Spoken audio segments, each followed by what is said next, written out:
A Mochi Moment from Sadie, who writes, I'm not crying, you're crying. This is what I said during my first appointment with my physician at Mochi, because I didn't have to convince him I needed a GLP-1. He understood, and I felt supported, not judged. I came for the weight loss and stayed for the empathy. Thanks, Sadie. I'm Myra Ahmed, founder of Mochi Health. To find your Mochi Moment, visit joinmochi.com. Sadie is a Mochi member compensated for her story. Every day, companies you've never heard of are making billions selling your personal information. Data brokers scrape your name, addresses, phone numbers, even details about your family and sell it without your consent. Aura fights back. Aura removes your data from broker sites, keeps it off, and alerts you if your info shows up on the dark web. You also get VPN, antivirus, and a password manager. Start your free trial today at aura.com/hidden. Protect yourself now at aura.com/hidden. That's AURA.com/hidden.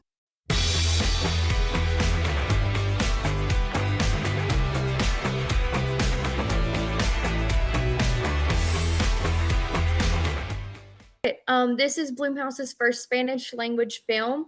What does that milestone mean to you personally? What interested you in this project? Well, to be honest, when I jumped in, I didn't know that Blumhouse was part of it because they didn't tell us at the beginning. I think they want to keep it as secret as they can. told us till the first day of filming. Exactly. Oh, So wow. we didn't even know. It was more like we were drawn for the script and of course the characters and everything else. But once we find out, it does feel like a milestone, like something that, yeah, like a dream come true to be part of the Blumhouse family. It's amazing. Yeah, Right. it's So great. I'd stopped any real pressure leading up to it, not knowing until your first day. Then I'm assuming. Yeah. I don't think that it was the best idea when they told us like 1 minute before we start filming, but it was crazy. It Yeah, was they could just keep it secret until the end, and then, Yeah. but Then they at the end, surprise. yeah, now you're doing it. Action.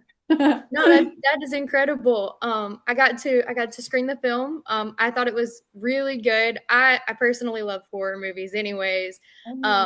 But both of you did just a fantastic job. So what immediately drew you to these roles, and why was this a story you wanted to be a part of?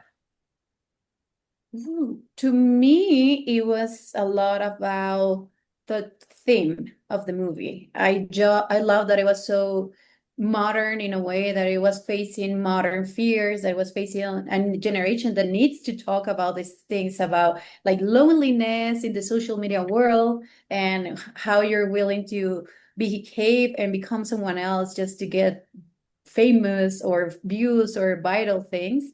So I think for me the theme was the main part. Yeah, and personally, I never thought about being in a horror film. Not because I didn't want it, just because it didn't like never came to me. And when I got the casting, I did it, and I was like, I was doubting about myself a lot. And when I got the call back, and when I met Carla, and when I really like read the script, because we read it till we were on the, well, myself, I read it till I was on the film, and exactly what she says, like touching these themes that are really important to our generation and that we really need to talk about it, and doing it with a horror film, I think that was like a perfect combo, and I loved it.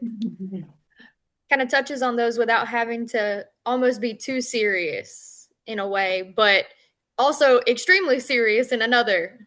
Yeah, that's the fun part of horror, that you are talking about something that it is a real fear and it's happening, but at the same time, because you're playing with a lot of with a lot of atmospheres and blood sometimes and things like that, it feels like a game too. Right. So Bloomhouse films, they often do rely on psychological fear. How did you tap into being able to take those moments and play into that fear without kind of being over the top or also lacking anything? I think you portrayed fear perfectly. Thank you. Thank you. I mean, I guess I just really wanted to pursue a character that it's uh that it's based on reality, even though the things that are going to happen are kind of like in another atmosphere. She's based on reality. She wants something. She's dealing with a lot of anxiety, as a lot of us are dealing now. So I wanted to make it as real as possible. And I feel that one of the major things is that, because it, as you said, the hard part of horror is that you have to go from zero to panic, zero anxiety, zero fear, scream. So it reminds me a lot when I study theater, which is you're in a black box and you have to create all of it in a space that there's not a real creature there. So it was a great training for me to go back to that. That's awesome. Are there I know y'all have some fun moments together on set. How did you build those trust and chemistries on set? Did you know each other previously, or was this like something where y'all got to meet and build this during this project? We didn't knew each other before this film, but we have a connection callback. And I think since there we connect really nice. We also had like a month of rehearsals, so we get to meet each other a lot, and yeah, we became friends eventually. Like we like now we like each other for real. And I think you can see that connection in on the screen. And also we had a lot of fun filming it. Like the part of the ritual, we filmed that part like in 9 hours. Oh, yeah. I don't remember that, but Yeah, it was fun. really long, but we really had a lot of fun doing that, because we also like get along really well, and we were just like playing, like our characters were doing that. They didn't know what they were doing at all, and we went ahead with that, and we follow like that track, and it went really well, and we had a lot of fun. Yeah, that was one of the most fun scenes that we Yeah. shoot. That it felt like that one would have been really fun to be part of. So it seems like I have enough time for one more question for you ladies. So what do you hope the audience feels, or what do you hope that they talk about after the credits roll and they see this film? What is it you want them to take away? I think like the fear of being ourselves. Like, it's okay to be yourself, and if you want to be seen, you're gonna be seen by the right people, by loving yourself, being yourself. And it's really dangerous being someone you are not. You can see it in Karla, exhibit A. It can go it could go really far, and it's really scary.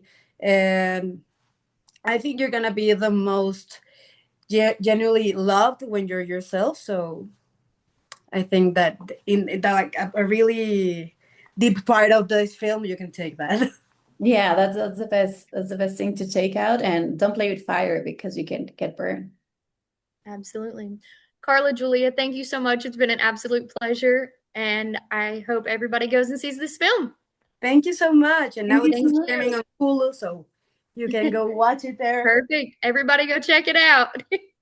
Hi, I'm Chris Gethard, and I'm very excited to tell you about Beautiful Anonymous, a podcast where I talk to random people on the phone. I tweet out a phone number, thousands of people try to call. You talk to one of them, they stay anonymous. I can't hang up. That's all the rules. I never know what's going to happen. We get serious ones. I've talked with meth dealers on their way to prison. I've talked to people who survived mass shootings. Crazy funny ones. I talked to a guy with a goose laugh, somebody who dresses up as a pirate on the weekends. I never know what's going to happen. It's a great show. Subscribe today, Beautiful Anonymous.